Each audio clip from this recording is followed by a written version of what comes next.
खुश आमदीद मेरे चैनल पर। गर्मियाँ आ चुकी हैं और हर कोई चाहता है कि कोई ऐसी ठंडी चीज़ मिले जो अंदर से ठंडक दे, थकान अड़ा दे और साथ में सेहत भी बनाए। तो आज मैं आपके साथ शेयर करने लगा हूँ हमारे घरों की सबसे पुरानी, सबसे आजमाई हुई रेसिपी, केरी का शरबत यानी कच्चे आमों का कुदरती मशरूब। तो चलें बनाना शुरू करते हैं।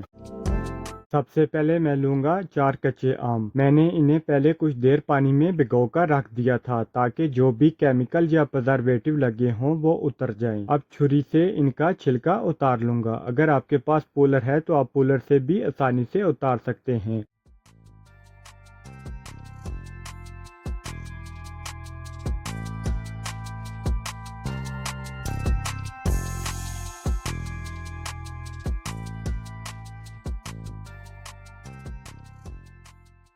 कच्चे आमों का छिलका उतर चुका है। अभी चलते हैं नेक्स्ट स्टेप की तरफ।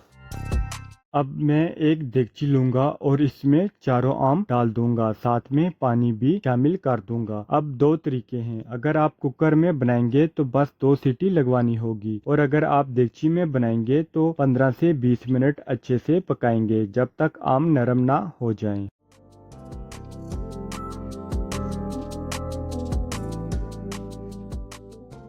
आम बिल्कुल नरम हो चुके हैं। अब मैं इन्हें ठंडा करने के बाद छोटे छोटे स्लाइसिस में काट लूँगा और गुठली निकालकर अलग कर दूँगा। बस ये पीसीस तैयार हैं मशीन में जाने के लिए।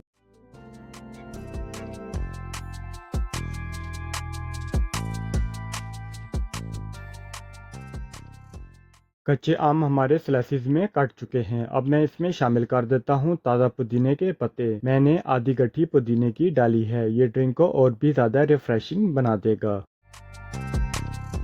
अब मैं इसमें कुछ और चीज़ें शामिल करूंगा जो इस शरबत का टेस्ट अलग लेवल पर ले जाएगा। सबसे पहले सौंफ। सौंफ के फायदे तो आप जानते हैं, पेट के लिए बेहतर है। फिर जीरा, ये गर्मियों में जिस्म को अंदर से ठंडक पहुंचाता है। और काली मिर्च। वैसे काली मिर्च की तासीर गर्म होती है लेकिन पानी में डालकर इस्तेमाल करने से इसकी तासीर ठंडी हो जाती है। काली मिर्च साबुत डालनी चाहिए लेकिन मेरे पास साबुत नहीं थी तो मैंने पीसी हुई ले ली।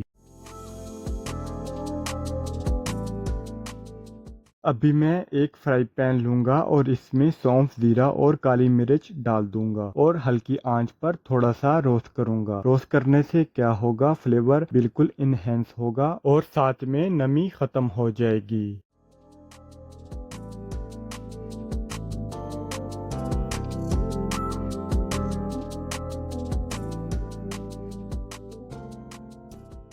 रोस्ट किया हुआ सौंफ, जीरा और काली मिर्च को अच्छे से ग्राइंड कर लेंगे। अब ये सब जूसर मशीन में डाल देंगे और साथ में एक अदरक का टुकड़ा भी शामिल कर देंगे और अब इसे अच्छी तरह मिक्स कर लेंगे ताकि एक अच्छा सा पेस्ट तैयार हो जाए। अगर पानी की ज़रूरत पड़े तो आप थोड़ा सा पानी भी शामिल कर सकते हैं।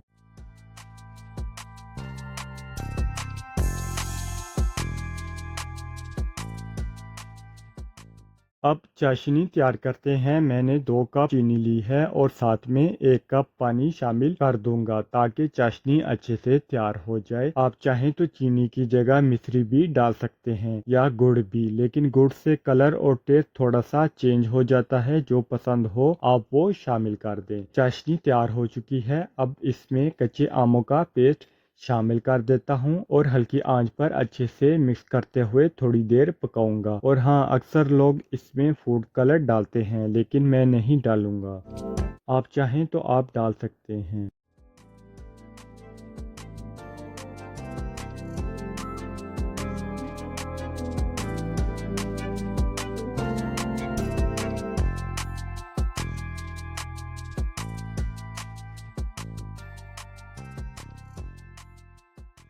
टेस्ट को और मज़ीद मज़ेदार बनाने के लिए मैं इसमें 1 चम्मच सादा नमक और 1 खाने का चम्मच काला नमक भी शामिल कर दूंगा।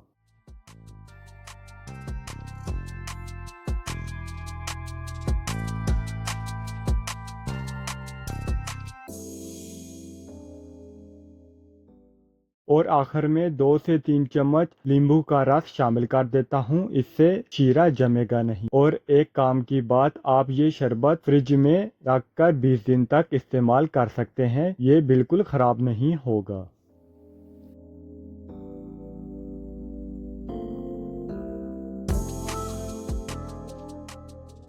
मिक्सचर ठंडा हो गया। अब इसे एक एयर टाइट जार में डाल देते हैं और फ्रिज में रखकर 20 दिन तक आराम से इस्तेमाल कर सकते हैं। बस एक बात याद रखें, गीला चम्मच या हाथ बिल्कुल नहीं लगाना इसमें, वरना खराब हो जाएगा। और अगर लंबे अरसे के लिए स्टोर करना हो तो आइस क्यूब ट्रे में डालकर फ्रीज कर लें। जब भी शरबत पीने का दिल करे बस एक क्यूब निकालें, पानी में डालें और शरबत तैयार। चलें अभी शरबत तैयार करते हैं 3 बंदों का। सबसे पहले बर्तन में बर्फ डालेंगे, फिर इसमें तुखमलंगा और गूंदकतीरा शामिल कर देंगे जो मैंने पहले से भिगो कर रखा हुआ था। तुखमलंगा और गूंदकतीरा जरूर डालें, गर्मियों में ये जिस्म को अंदर से ठंडक पहुंचाता है। अब इसमें अपना तैयार किया हुआ कच्चे आमों का पेस्ट शामिल कर देता हूँ। आप अपने टेस्ट के हिसाब से कम या ज्यादा डाल सकते हैं।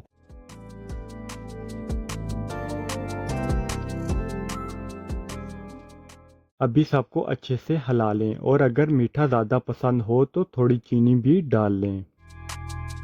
आज का शरबत बिल्कुल तैयार है, कच्चे आमों यानी कैरी का शरबत। कमेंट्स में ज़रूर बताएं कि आपको ये शरबत कैसा लगा। वीडियो अच्छी लगी हो तो लाइक ज़रूर करें। मेरे चैनल पर और भी बहुत सारी रिफ्रेशिंग ड्रिंक्स और रेसिपीज मौजूद हैं जो बजट फ्रेंडली और इजी टू मेक है। आप घर पर आसानी से तैयार कर सकते हैं। अगर अभी तक आपने मेरा चैनल सब्सक्राइब नहीं किया तो लाजमी सब्सक्राइब करें, क्योंकि ऐसी मज़ेदार और सस्ती रेसिपीज आपको कहीं और नहीं मिलेंगी। वीडियो पसंद आई हो तो लाइक करें और अपने दोस्तों के साथ शेयर करें। फिर मिलते हैं एक नई रेसिपी के साथ।